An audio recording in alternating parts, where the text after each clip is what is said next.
Alors comment ça se calcule? Maintenant on va voir un peu le calcul. Hein. Comment on calcule oups, non. L'élasticité. Alors, calcul. Donc, le calcul général, c'est l'élasticité. Ça va être le pourcentage de variation. Le pourcentage de variation de quoi? Du comportement. Donc, ce sont des quantités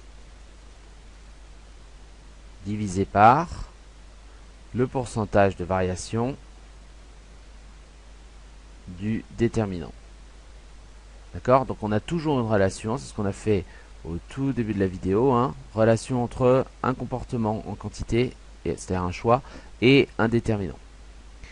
Alors, on va vous donner un exemple. Par exemple, récemment, il y a eu une augmentation du prix du tabac, et on sait que le prix du tabac a augmenté de 5%.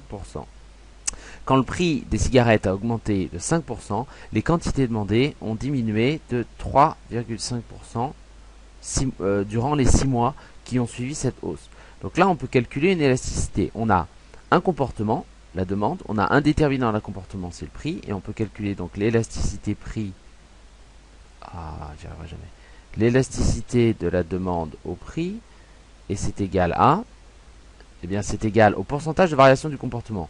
Donc ici le comportement c'est la demande, donc on sait que les quantités demandées ont baissé de 3,5, donc moins 3,5%, que divise pourcentage de variation du déterminant. Le déterminant ici c'était le prix, il a augmenté de 5%. Donc il a augmenté de 5%. Donc on se retrouve avec 3,5% divisé par 5%, ce qui fait, bon bah ça fait 35 divisé par 50, ça fait 0,7.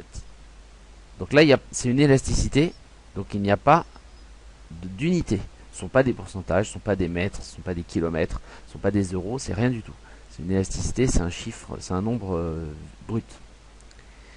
Voilà, donc on a calculé une élasticité prix de la demande. Si on voulait calculer l'élasticité de l'offre par rapport au prix, il faudrait qu'on rapporte quoi? Qu'on rapporte le pourcentage de variation, là je mets var, c'est variation, des quantités offertes divisé par le pourcentage de variation du prix. Et là on aurait l'élasticité de l'offre par rapport au prix. Si vous voulez calculer l'élasticité de l'investissement par rapport au taux d'intérêt, on aurait le pourcentage de variation des quantités investies. Quantité QTE, c'est quantité investie, divisé par le pourcentage de variation du taux d'intérêt. Par exemple, imaginez que le taux d'intérêt augmente de 3% et l'investissement baisse de 10%. Quelle serait l'élasticité de l'investissement par rapport au taux d'intérêt? L'élasticité de l'investissement par rapport au taux d'intérêt, ce serait égal à pourcentage de variation du comportement, c'est-à-dire l'investissement, c'est moins 10%, il a baissé de 10%, divisé par le pourcentage de variation du taux d'intérêt, ce serait ici 3, il a augmenté de 3, donc plus 3, plus 3%, ça c'est égal donc à 10 divisé par 3, bon bien sûr ça tombe pas rond, c'est pas grave, on va laisser comme ça, hein, moins 10 tiers. Voilà. Et donc, on peut revenir à ce qu'on disait tout à l'heure. On refait cette phrase pour bien expliquer ce que ça veut dire. D'accord? On va se servir de ce modèle. Il est où le modèle? Ah, il est là. On va se servir de ce modèle de phrase en utilisant par exemple l'investissement et les variations du taux d'intérêt.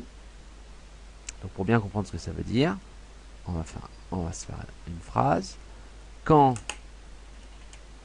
donc là c'était le taux d'intérêt, je vais y arriver. Quand le taux d'intérêt augmente de comment j'avais dit 3%, de 1%, c'est ça l'idée. Hein. L'idée générale c'est quand le taux d'intérêt augmente de 1%, l'investissement baisse de 10 tiers pour cent. On a bien la réaction des investisseurs baisse de 10 tiers pour cent quand le taux d'intérêt augmente d'un seul pourcent. Donc pourquoi est-ce qu'on fait ce calcul en fait? Pourquoi est-ce qu'on fait ce calcul? Pourquoi est-ce qu'on fait cette division? Et pourquoi ensuite on en arrive à dire que c'est quand le déterminant augmente de 1%, le comportement varie de ce chiffre, l'élasticité en pourcentage. Alors, l'élasticité, c'est tout simplement un rapport de proportion. En fait, c'est une règle de 3. C'est une règle de 3. Si on prend notre exemple là, on va prendre cet exemple-là. L'élasticité prix de la demande, quand le prix augmentait de 5%, les quantités demandées baissaient de 3,5%. Okay. Donc là, on a une idée précise. On sait que quand le prix augmente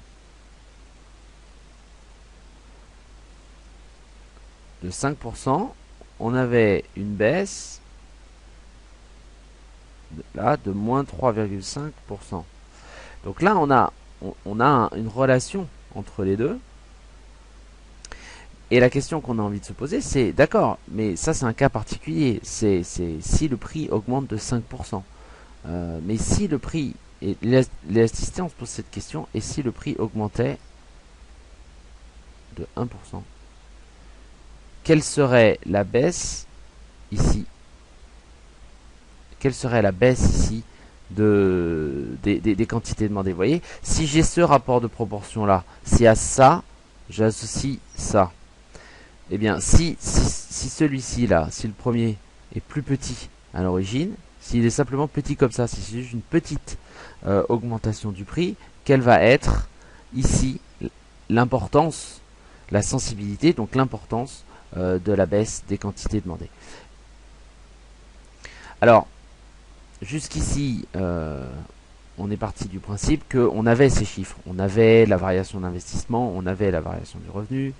Mais parfois, vous avez des situations où vous pouvez calculer cette sensibilité simplement à partir de fonctions. En effet, si on considère la demande, par exemple, bon, bah, vous avez souvent des situations dans lesquelles des exercices ou des études statistiques qui vous donnent la fonction de demande. La fonction de demande, c'est une fonction du revenu, du prix des biens, etc., etc. De plein d'autres choses. On verra ça plus tard quand on fera une vidéo sur la fonction de demande. Donc si vous avez la demande ou l'offre sous forme de fonction, une fonction du prix, etc. Dans ce cas-là, vous pouvez aussi calculer l'élasticité, donc toujours par rapport à cette définition. Cette définition-là est toujours valable. Pourcentage de variation du comportement sur pourcentage de variation du déterminant. Simplement, si le comportement, vous avez une fonction, au lieu de dire, bon bah on sait que la demande a augmenté de 5%, mais maintenant on a la fonction de demande, fonction de comportement de demande, dans ce cas-là, on peut calculer l'élasticité en se servant de la fonction, donc de manière un petit peu plus algébrique. Donc l'élasticité de la demande au prix, si je choisis le comportement de demande et un des déterminants c'est le prix, ça va être égal à quoi? On a dit que c'était égal au pourcentage de variation de la demande divisé par pourcentage de variation des prix. Donc, ça nous donne quoi ça? Si ma demande c'est une fonction continue, l'élasticité de la demande par rapport au prix, ce sera donc égal à la dérivée de la demande par rapport à la demande initiale sur dP sur P. Ça, c'est le pourcentage de variation des prix. Ça, c'est le pourcentage de variation de la demande. Pourquoi? Parce que petit dd, c'est tout simplement la variation infinitésimale de la demande divisée par la valeur de départ. Donc là, on a la variation divisée par la valeur de départ. Ça, c'est le pourcentage de variation de la demande. Et ça, c'est des quantités demandées. Et ça, c'est le pourcentage de variation du prix. Donc c'est égal, si on réarrange le tout, à dd sur d. C'est multiplié par p sur dp. P. J'ai juste mis ça. Celui-ci, je l'ai mis là. Je l'ai sorti de la division. Et donc pour sortir de la division, pour le mettre plus haut, il faut inverser les deux. Bon. Voilà. Et donc ça nous donne quoi? Ça nous donne D, petit d dérondé sur d rond P. Ici, c'est un d rond. Que multiplie, il reste quoi? Il reste le prix sur D.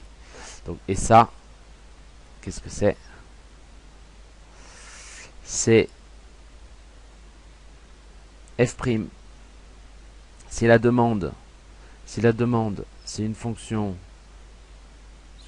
du revenu, des prix, etc. Eh bien, d rond D sur dp, c'est égal à f', c'est la dérivée partielle de la fonction de demande en fonction du prix.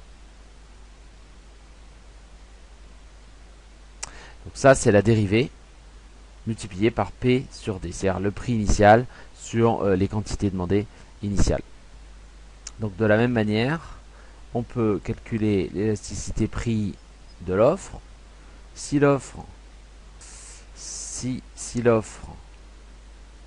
c'est O qui est une fonction du prix du bien et puis d'autres choses, on peut calculer l'élasticité de l'offre par rapport au prix.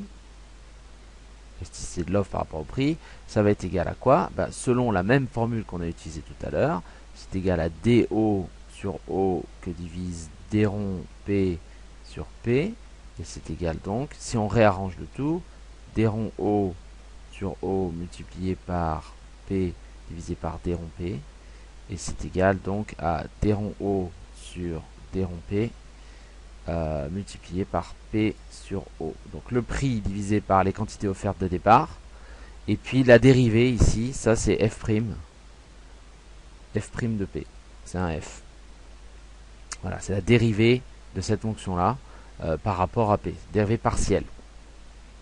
Donc voilà pour le calcul de l'élasticité prix de l'offre. Mais vous pouvez, à partir du moment où vous avez une fonction, si c'était l'élasticité taux d'intérêt de l'investissement, ce serait D rond investissement sur l'investissement de départ, divisé par D rond le taux d'intérêt sur le taux d'intérêt de départ, et on arriverait toujours à ce type de formule-là, c'est-à-dire la dérivée partielle de la fonction de comportement par rapport à son déterminant qu'on a choisi, multiplié par les valeurs de départ, la division des valeurs de départ.